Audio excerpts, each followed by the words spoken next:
मेरे प्यारे दोस्तों, कैसे हो आप सभी। आई होप आप सभी अच्छे होंगे। जेके डिफेंस कैंपस के फिर से एक नई वीडियो में आप सभी का स्वागत है।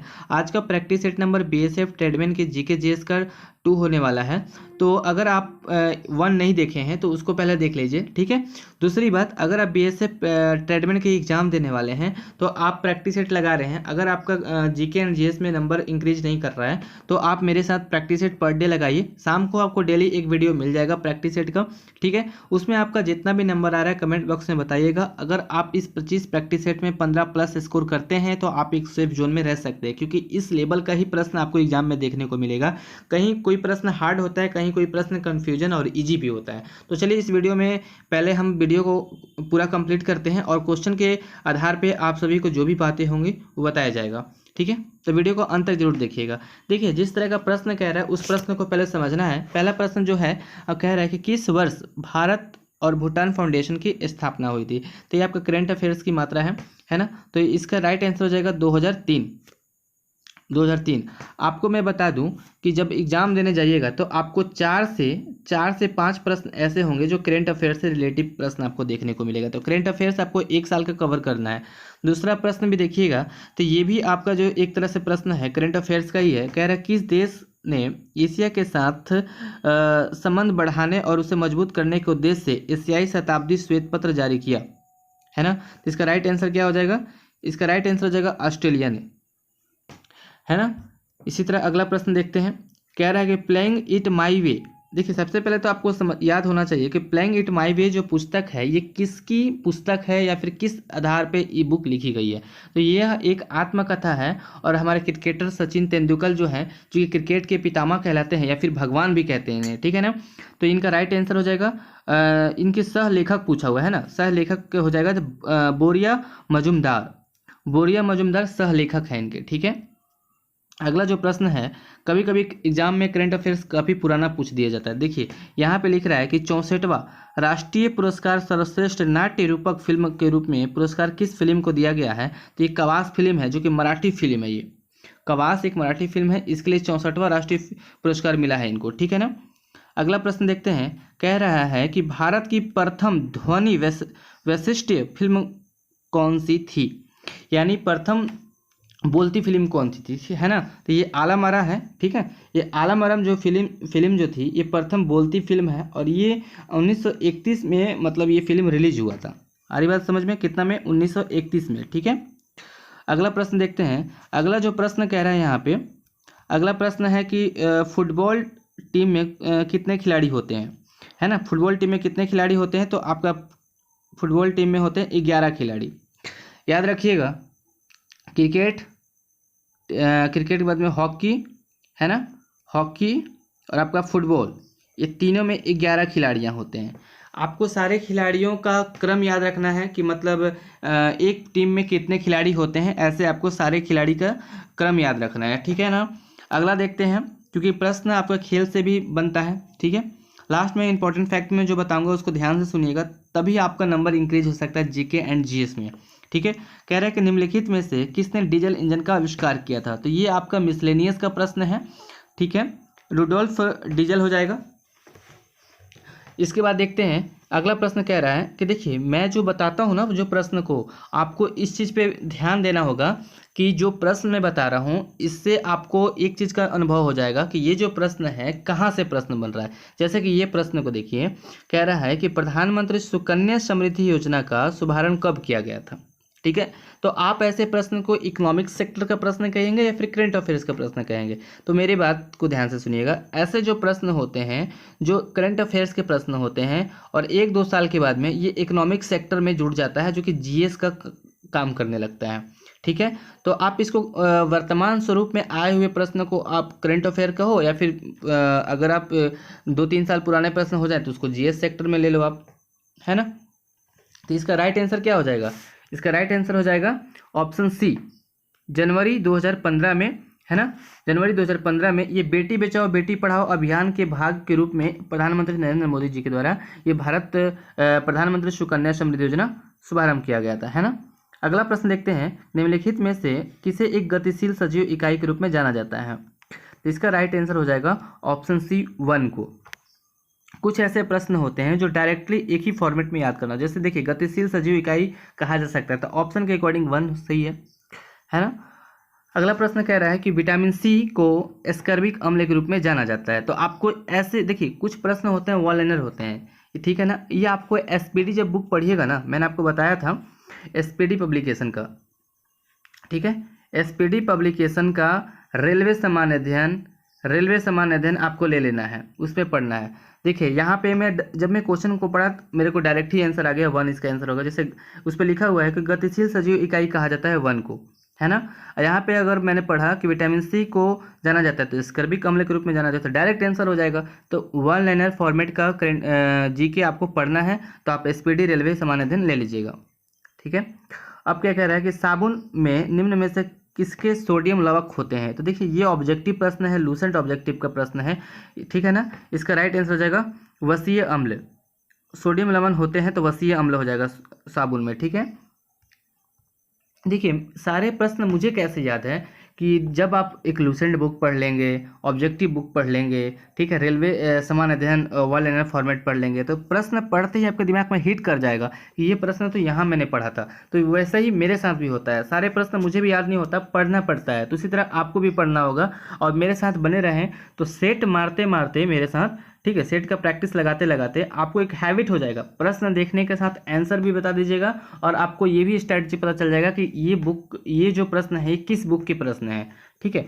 तो यही मेरे साथ आपको प्रैक्टिस सेट लगाने में फ़ायदा होगा। जैसे कि यहाँ पे देखिए ये कंप्यूटर से है, ठीक है ना, ये आपका लूसेंट ऑब्जेक्टिव में मिल जाएगा और लूसेंट का आपको सब्जेक्टिव में मिल जाएगा, ठीक है ना। पुराने वाला सब्जेक्टिव बुक में है, लिख रहा है कि निम्नलिखित में से कौन सा एक वेब ब्राउजर नहीं है। तो देखिए शालीमार क्या है, शालीमार एक अलग ही नाम दिख रहा है, ठीक है ना। ये इतिहास में शालीमार एक शब्द का प्रयोग किया गया है, ठीक है। शालीमार एक जगह का भी नाम है ना। यहाँ पे आपको ओपेरा तो एक वेब ब्राउजर है, ठीक है। मोजिला फायरबॉक्स ये भी एक वेब ब्राउजर है, पुराने वेब ब्राउजर, ठीक है, जिससे हम लोग थोड़ा नहीं परिचित हैं इसलिए आपको लग रहा होगा अलग, लेकिन ओपेरा से तो आप परिचित होंगे। तो इसका राइट आंसर क्या हो जाएगा, इसमें नहीं पूछा है तो ऑप्शन सी इसका राइट आंसर हो जाएगा, शालीमार वेब ब्राउजर नहीं है। देखिए ये आपका एसपीडी का प्रश्न है, लिखा हुआ है कि एक घड़ी की कमानी में क्या होता है, स्थिर ऊर्जा होता है, ठीक है ना। देखिए यहाँ पे बोल रहा है कि किलोवाट घंटा जिसमें समय लग जाए, जिसमें आपका देखिए ध्यान रखिएगा, जिस प्रश्न में सेकेंड मिनट घंटा लग जाए वो ऊर्जा की मात्रा हो जाएगी। आ रही बात समझ में, लूसेंट का प्रश्न है। इसी तरह अगला प्रश्न देखिएगा, निम्नलिखित में से कौन पौधे में पानी के परिवहन से जुड़ा हुआ है। ये सारे जगह मिल जाएगा, हर बुक को पढ़ लो आप, जाइलम मिल जाएगा, कोई सा बुक पढ़ो इसमें मिलता ही है, ये बहुत फेमस प्रश्न है। पत्ती के मध्य में मोटी सिरा को क्या कहते हैं। पत्ती के मध्य में मोटी सिरा को कहते हैं मध्य सिरा।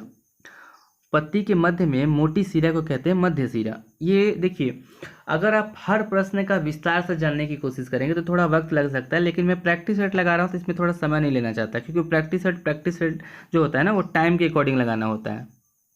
25 क्वेश्चन में इस तरह का तैयारी कीजिए कि 5 से 7 मिनट में आपका 25 जीकेजीएस का क्वेश्चन सॉल्व हो जाए। पढ़ो आंसर दो, इस तरह का पढ़ना है आपको, ठीक है।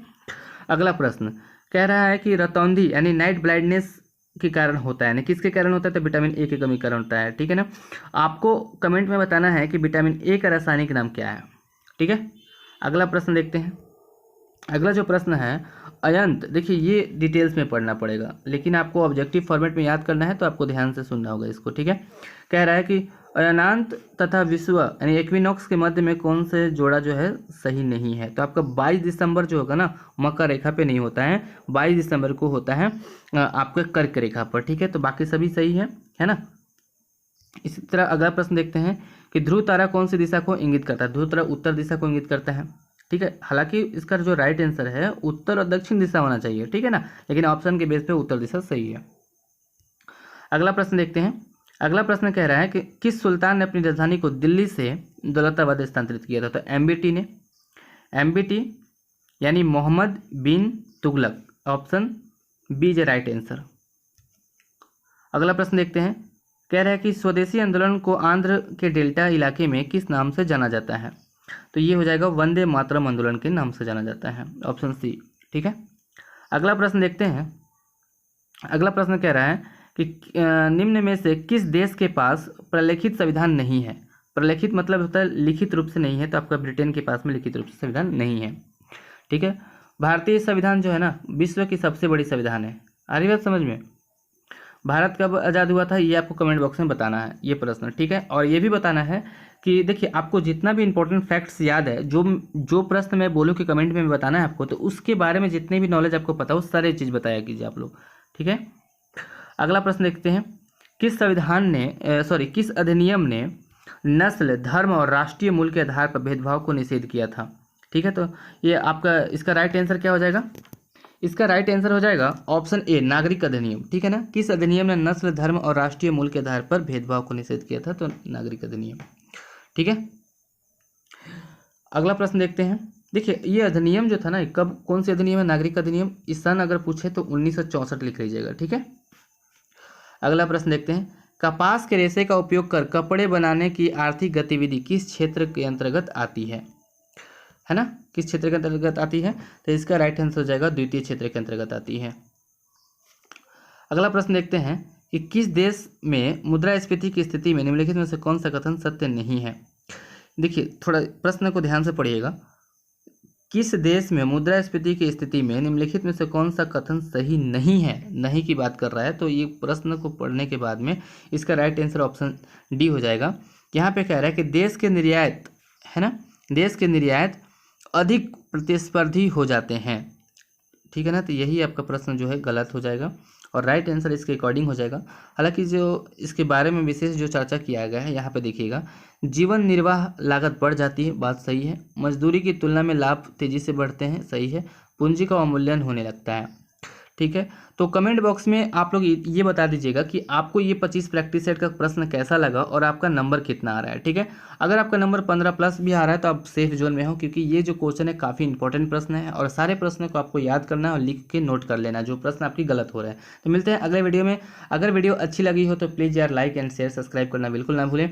इसी तरह का आपको पर डे शाम को एक जीके एंड जीएस का प्रैक्टिस सेट मिलता रहेगा और बहुत जल्द आप सभी को एक खुशखबरी में देने वाला हूँ। ध्यान से ज़रा सुनिएगा, ध्यान से सुनिएगा कि अगर आप प्रैक्टिस सेट जहाँ से लगा रहे हैं, चॉक्सिस पब्लिकेशन का अगर आप प्रैक्टिस सेट लगा रहे हैं, ठीक है, चॉक्सिस पब्लिकेशन का लगा रहे हैं तो लगाइए, बहुत अच्छी बात है।